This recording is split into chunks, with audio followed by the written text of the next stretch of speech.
ஆண்டவரும் உலக இரட்சகருமாகிய இயேசு கிறிஸ்துவின் இனிய நாமத்தில் யாவருக்கும் என் அன்பின் வாழ்த்துக்கள். மனுஷனை நம்புவதை பார்க்கிலும் கர்த்தர் பேரில் பற்றுதலாயிருப்பதே நலம். பிரபுக்களை நம்புவதை பார்க்கிலும் கர்த்தர் பேரில் பற்றுதலாயிருப்பதே நலம். மனுஷன் மேல் நம்பிக்கை வைத்து மாம்சமானதை தன் புயபலமாக்கிக் கொண்டு கர்த்தரை விட்டு விலகுகிற இருதயம் உள்ள மனுஷன் சபிக்கப்பட்டவன் என்று கர்த்தர் சொல்லுகிறார். கர்த்தர் மேல் நம்பிக்கை வைத்து கர்த்தரை தன் நம்பிக்கையாக கொண்டிருக்கிற மனுஷன் பாக்கியவான். எரேமியா 17:5-7. இரண்டு விதமான ஜனங்களை குறித்து இந்த வசனங்கள் எழுதப்பட்டிருக்கிறது. கர்த்தர் மேல் நம்பிக்கை வைத்து அவரை சார்ந்து வாழ்கிற ஒரு கூட்டம், அவர்களை பாக்கியவான்கள் என்று வேதம் கூறுகிறது. மனுஷன் மேல் நம்பிக்கை வைத்து மாம்சமானதை தன் புயபலமாக்கிக் கொண்டு கர்த்தரை விட்டு விலகுகிற இன்னொரு கூட்டம், இவர்களை சபிக்கப்பட்டவர்கள் என்று வேதம் அழைக்கிறது. நாம் எந்த கூட்டத்தை சேர்ந்தவர்கள்? மாம்சம் புல்லை போலவும் அதன் மகிமையெல்லாம் புல்லின் பூவை போலவும் ஒழிந்து போய்விடும். நம்ப கூடாதவைகளின் மேல் அநேக வேளைகளில் நாம் நம்பிக்கையை வைக்கிறவர்களாக காணப்படுகிறோம். தாவீது கோலியாத்தை குறித்து 1 சாமுவேல் 17வது அதிகாரத்தில் நாம் வாசிக்க முடியும். தாவீது கர்த்தர் மேல் நம்பிக்கை வைத்து அவரை நிந்தித்த கோலியாத்துக்கு விரோதமாக யுத்தத்துக்கு எழும்பினான். ஆனால் கோலியாத்தோ தன் மாம்ச பலனை நம்பினான். தான் 9 அடி உயரமுடையவன் என்று எண்ணி மேட்டிமையை கொண்டான். தன்னுடைய ஈட்டியையும் பட்டயத்தையும் நம்பினான். தாவீதோ குள்ளன் இளைஞன் என்று கண்டு அவனை நிந்தித்தான். ஆனால் கடைசியில் தாவீதின் கையினால் மறுத்து போய்விட்டான். மாம்சத்தை மண் என்று நினைவு கூறுங்கள், அதன் பலன் குறுகினது. ஆகையால் கர்த்தரை சார்ந்து ஜீவியுங்கள். மனுஷனையும் மாம்சத்தையும் நம்புகிறவர்கள் எப்படிப்பட்டவர்களாய் காணப்படுவார்கள்? அவாந்திர வெளியில் கரைகளாய் போன செடியை போல் இருந்தது. நன்மை வருகிறதை காணாமல் வனாந்தரத்தில் வறட்சியான இடங்களிலும் குடியில்லாத உவர்நிலத்திலும் தங்குவான். எரேமியா 17:6. அப்படிப்பட்டவர்கள் வாழ்க்கையானது வறட்சியாக போய்விடும். நன்மைகள் வருவதை காண்பதில்லை. ஆசீர்வாதங்கள் இல்லாத சாபத்தின் வாழ்வாக போய்விடும். ஒருவேளை நம்முடைய வாழ்க்கைகள் வறட்சியாக பற்றாக்குறையில் காணப்படுகிறது என்றால் நம்முடைய நம்பிக்கை யார் மேல் இருக்கிறது என்பதை சோதித்து பார்க்க வேண்டும். மனுஷனை நம்புவதை பார்க்கிலும் கர்த்தர் பேரில் நம்பிக்கையா இருப்பதே நல்லது. அவர்கள் தண்ணீர் அண்டையில் நாட்டப்பட்டதும் கால்வாய் ஓரமாக தன் வேர்களை விடுகிறதும் உஷ்ணம் வருகிறதை காணாமல் இலை பச்சையா இருக்கிறதும் மழை தாழ்ச்சியான வருஷத்திலும் வருத்தமின்றி தப்பாமல் கனி கொடுக்கிறதுமான மரத்தை போல் இருப்பார்கள். எரேமியா 17:8. எசேக்கியா ராஜாவை குறித்து வேதம் சொல்லுகிறது, கர்த்தர் பேரில் அவன் வைத்த நம்பிக்கையில் அவனுக்கு ஒத்த ராஜா அவனுக்கு முன்னும் பின்னும் எழும்பினதில்லை.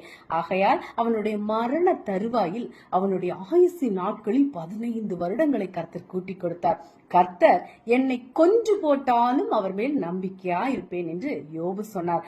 ஆகையால் கர்த்தர் ரெட்டிப்பான ஆசீர்வாதங்களை கொடுத்து பாக்கியவானாக மாற்றினார். நம்முடைய நம்பிக்கையும் கர்த்தர் பேரில் எப்போதும் இருக்கட்டும். கர்த்தர் என் பட்சத்தில் இருக்கிறார், நான் பயப்படேன். மனுஷன் எனக்கு என்ன செய்வான்? சங்கீதம் 118:6. கர்த்தர் நம் பட்சத்தில் இருப்பதால் என்ன நடக்கும்? உன் சத்துருக்கள் பின்னிட்டு திரும்புவார்கள். சங்கீதம் 59:9.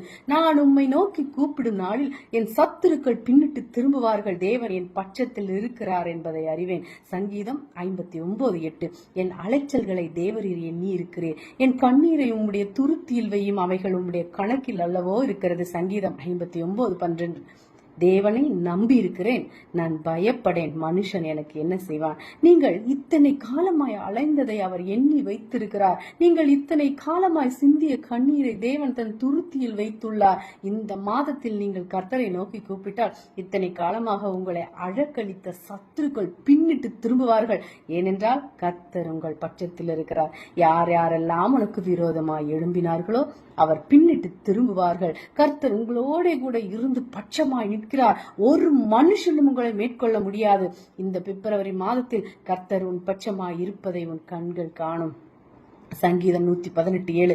எனக்கு அனுகூலம் பண்ணுகிறவர்கள் நடுவில் கர்த்தர் என் பட்சத்தில் இருக்கிறார். என் சத்துருக்களின் சரி கட்டுதலை காண்பேன். சங்கீதம் 118:8. மனுஷனை நம்புவதை பார்க்கிலும் கர்த்தர் பேரில் பற்றுதலா இருப்பதே நலம். இந்த மாதத்தில் உங்கள் சத்துருக்களின் சரி கட்டுதலை காணப்போகிறீர்கள். நீதியின் தேவன் இந்த மாதம் உன் பட்சமாய் இருக்கிறபடியால் அவனுடைய சரி கட்டுதலை காண்பீர்கள். கர்த்தர் உன் சத்துருக்களை சரி கட்டி உங்களை சமாதானமாகவும் அமெரிக்காகவும் உனக்கு எல்லா விதமான ஆறுதலையும் தந்து இந்த மாதம் உன்னை ஆசீர்வதித்து கர்த்தர் நடத்துவதை நீங்கள் காண்பீர்கள்.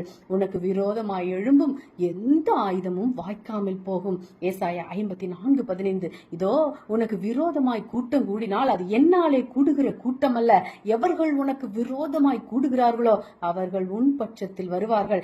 ஏசாயா 54:16. இதோ கரிநெருப்பை ஊதி தன் கிரியைக்கான ஆயுதத்தை உண்டு பண்ணுகிற கொல்லனையும் நான் சிருஷ்டித்தேன், கெடுத்து நிக்கிரமாக்குகிறவனையும் நான் சிருஷ்டித்தேன். ஏசாயா 54:17. உனக்கு விரோதமாய் உருவாக்கப்படும் எந்த ஆயுதமும் வாய்க்காதே போய், உனக்கு விரோதமாய் நியாயத்தில் எழும்பும் எந்த நாவையும் நீ குற்றப்படுத்துவாய். இது கர்த்தருடைய ஊழியக்காரரின் சுதந்திரமும் என்னுள் உண்டான அவளுடைய நீதியுமாய் இருக்கிறது என்று கர்த்தர் சொல்லுகிறார். உனக்கு விரோதமாய் உருவாக்கப்படும் எந்த ஆயுதமும் இந்த மாதம் வாய்க்காமல் போகும். ஏனென்றால் சொன்னால் கர்த்தர் உங்கள் பக்கம் உங்கள் பட்சத்தில் இருக்கிறார். ஆமேன். தேவன் தாமே இந்த வார்த்தைகளின் மூலம் உங்களை ஆசீர்வதிப்பாராக. ஆமேன். அல்லேலூயா. Praise God.